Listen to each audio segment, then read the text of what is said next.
Hello class 6, welcome back to your online classes Allen Educare. तो आज अपन Hindi study करेंगे। हिंदी में आपका लेसन 4 अपने शुरू किया था, एक पेज इसका लगभग हो गया था। आगे अपने इसको देखते हैं। कबीरदास जी का एक बहुत ही सुंदर तो है, इससे हमें बहुत कुछ सीखना चाहिए। वो अपन पढ़ते हैं। देखो, उसमें उन्होंने कहा है निंदक नीरे राखिए, क्या निंदक नीरे राखिए आंगन कुटी छवाए, बिन पानी साबुन बिना निर्मल करे सुबाए। यानी निंदक यानी जो आपकी निंदा करते हैं, ठीक है ना, जो आपको भला बुरा कहते हैं, उनको अपने पास में रखिए। जो आपके आसपास के जो लोग हैं ना, जो आपकी निंदा करते हैं, आपकी बुराई करते हैं, उनको अपने पास में रखिए। क्यों? क्योंकि वो आपकी कमियों को आपके सामने उजागर करते हैं। ठीक है। जैसे बिन पानी साबुन बिना निर्मल करे सुबाए। जैसे ये मानो ये ऐसा काम करते हैं कि बिना पानी और बिना साबुन के आपको निर्मल स्वस्थ करने का काम करते हैं। क्यों? क्योंकि वो आपकी कमियों को आपको बता देते हैं, जिसके बाद में आप उन कमियों को इम्प्रूव कर लेते हो, सुधार कर लेते हो। ठीक है। अच्छा, आपको खुद को अपनी कमी के बारे में पता है? वो नहीं होता है। इसलिए आपकी जो निंदा करने वाले ही आपके शुभ चिंतक होते हैं। ठीक है ना, उनको अपने पास में रखिए ताकि वो आपकी हर चीज़ है वो हर कमी बता दिए। तिनका कबू नदी नींदिए, तिनका कबू न नींदिए, जो पायंतर होए, कबू उड़ी अखिन परे पीर गनेरी होए। यानी ये तो ठीक है, अभी जो निंदा करने वाले उनको अपने पास में रखिए, अच्छी बात है। लेकिन आपको क्या करना है?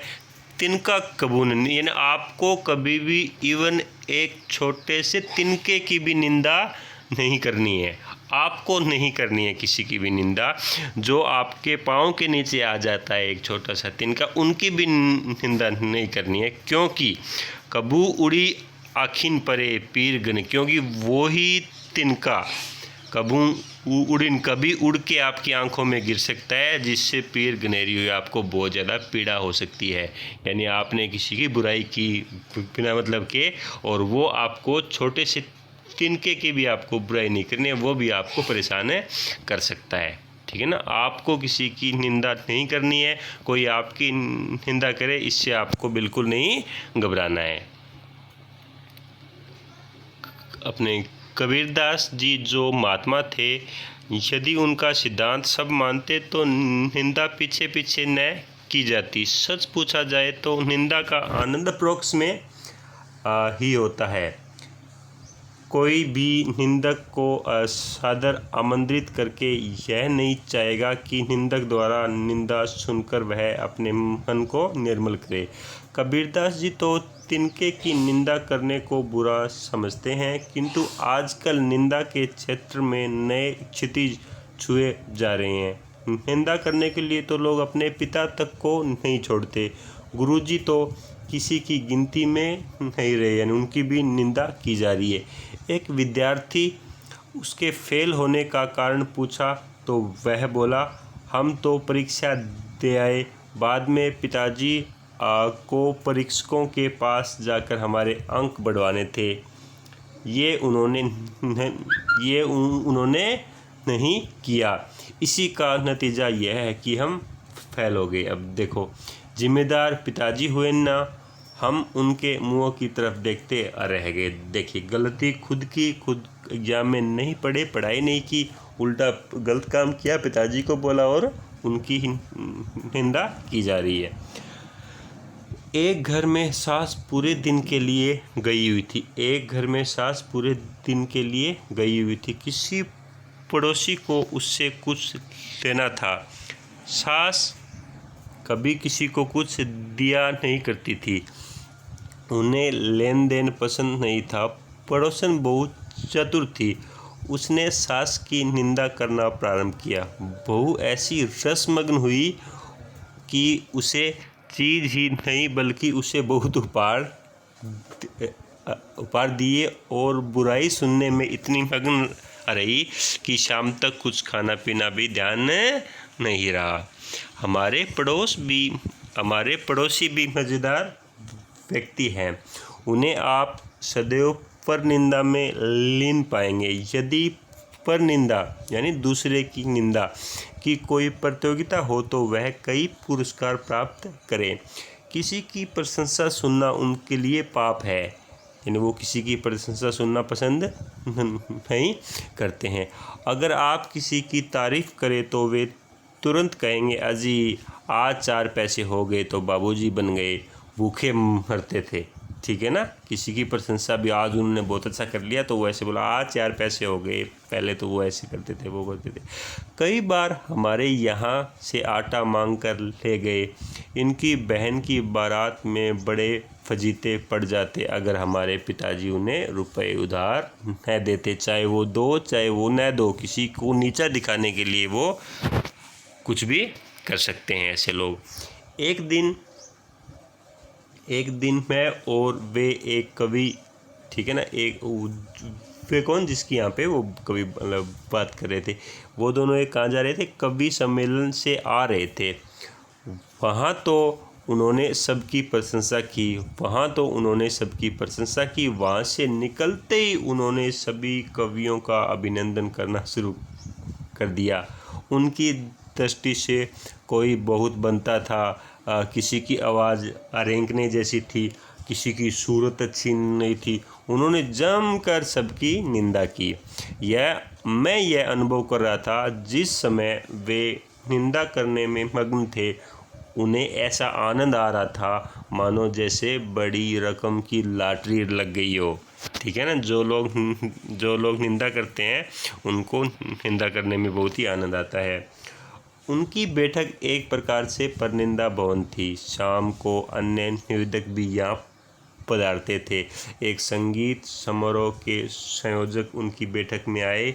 मैं भी उस दिन वहीं था। वे संयोजक से बोले, भाई इस संसार में संयोजक दुर्लभ है, धन्य है आप जो दूसरों के लिए मनोरंजन के लिए ऐसा करते हैं। आज जबकि व्यक्ति अपने में ही सिमटता चला जा रहा है, आप एक अपवाद स्वरूप ही कहे जाएंगे। मैं वहाँ अवश्य हाजिर रहूँगा और मेरे लायक कोई सेवा बताइए। उन्होंने चाय पिलाई। जो ही वे बैठक से बाहर निकले फिर क्या था, कहने लगे धंधा बना रखा है लोगों ने, ये संगीत के नाम पर सारे गामा पा भी नहीं जानते लेकिन चल दिए संयोजक बनकर। यानी मुंह के सामने तो उनकी तारीफ़ कर रहे थे और उनके निकलते ही निंदा करने शुरू कर दी। वो न कभी चंदे का हिसाब देते हैं। मैंने उन्हें टोका, वहाँ पर तो आप इनकी तारीफ़ कर रहे थे और उनके जाते ही आप उन पर पिल पड़े। उन्होंने बड़े भोलेपन से उत्तर दिया, यार बुराई करने का मज़ा तो पीठ पीछे ही है, सामने तो मूर्ख करते हैं और हमारे कहने से क्या होता है, लोग मौज उड़ाएं, हम ज़बान से भी न कहें। मैंने यह अनुभव किया कि वे जब किसी की निंदा करते हैं तटस्थ भाव से करते हैं, यानी किसी का कोई भी पक्ष नहीं लेते हैं। उन्हें बुराई करने की आदत हो गई है, जिसके कारण वे बहुत बार परेशानी में भी पड़ चुके हैं।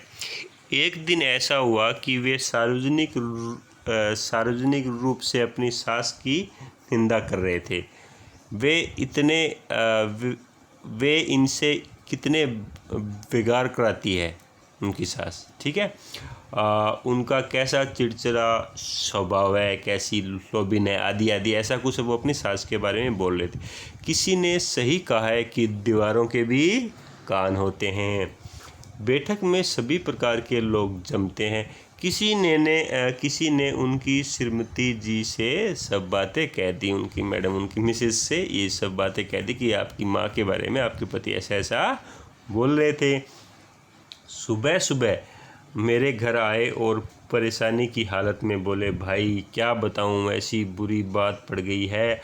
मैंने मजाक में अपनी सास जी के बारे में कुछ कह दिया था। किसी बिड़ाने वाले ने नमक मिर्च लगाकर श्रीमती जी से कह दिया।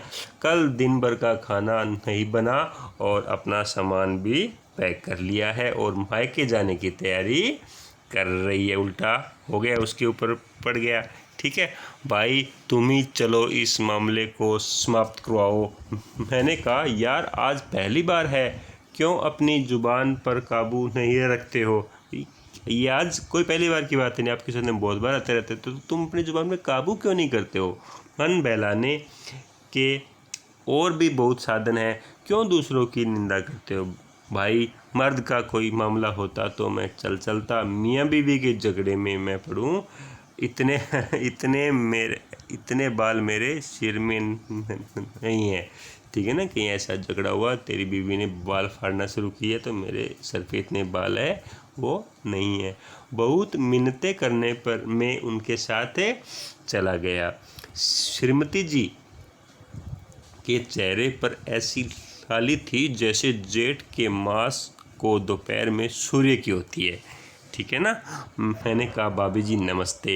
उन्होंने बहुत ही औपचारिक रूप से नमस्ते कहा। मेरी हिम्मत नहीं पड़ रही थी, समझ में नहीं आता था कि बातचीत किस ढंग से शुरू की जाए। खैर साहब, किसी भी प्रकार मैंने साहस करके बातचीत शुरू की। ठीक है, बातचीत प्रारंभ की। वे तो भरी हुई बैठी थी, उबल पड़ी। अब तक तो बाहर वालों की निंदा ही किया करते थे, अब घर वालों का नंबर भी आ गया।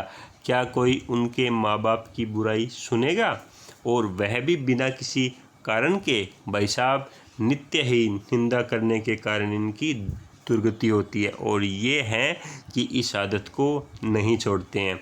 अब तो पड़ोसियों ने भी बोलचाल बंद कर रखी है। किस कारण? उनके निंदा करने के स्वभाव के कारण। जिसकी देखो बुराई। मेरे बहुत समझाने बुझाने पर गुस्सा उतरा। ठीक है ना, उन्होंने उनको कहा तो उसने बड़कपति और उसने ये सारी बातें कही। उन्होंने श्रीमती जी के सामने प्रतिज्ञा की कि वे किसी की निंदा नहीं करेंगे, लेकिन मुझे पूर्ण विश्वास है कि शीघ्र अतिशीघ्र किसी की निंदा करेंगे, क्योंकि वे निंदा को ही समाज मानते हैं। बरसाने वाले चतुर्वेदी जी ने ये लिखी है, बहुत ही सुंदर। तो इसमें देखिए आपको इससे क्या सीख लेनी चाहिए। कभी भी आपको किसी की भी निंदा नहीं करनी चाहिए। आपकी कोई निंदा है, करने दो, कोई दिक्कत नहीं है, आपको उससे झगड़ा नहीं करना है, लेकिन आपको कभी किसी की निंदा नहीं करनी चाहिए। ठीक है ना। तो इस लेसन से हमें ये पाठ की शिक्षा लेनी है, और इसके क्वेश्चन आंसर मैं आपको भेज दूंगा। आपकी अपनी फेयर नोटबुक में ये लेसन अच्छे से कंप्लीट होना चाहिए। ठीक है। Okay, have a great day.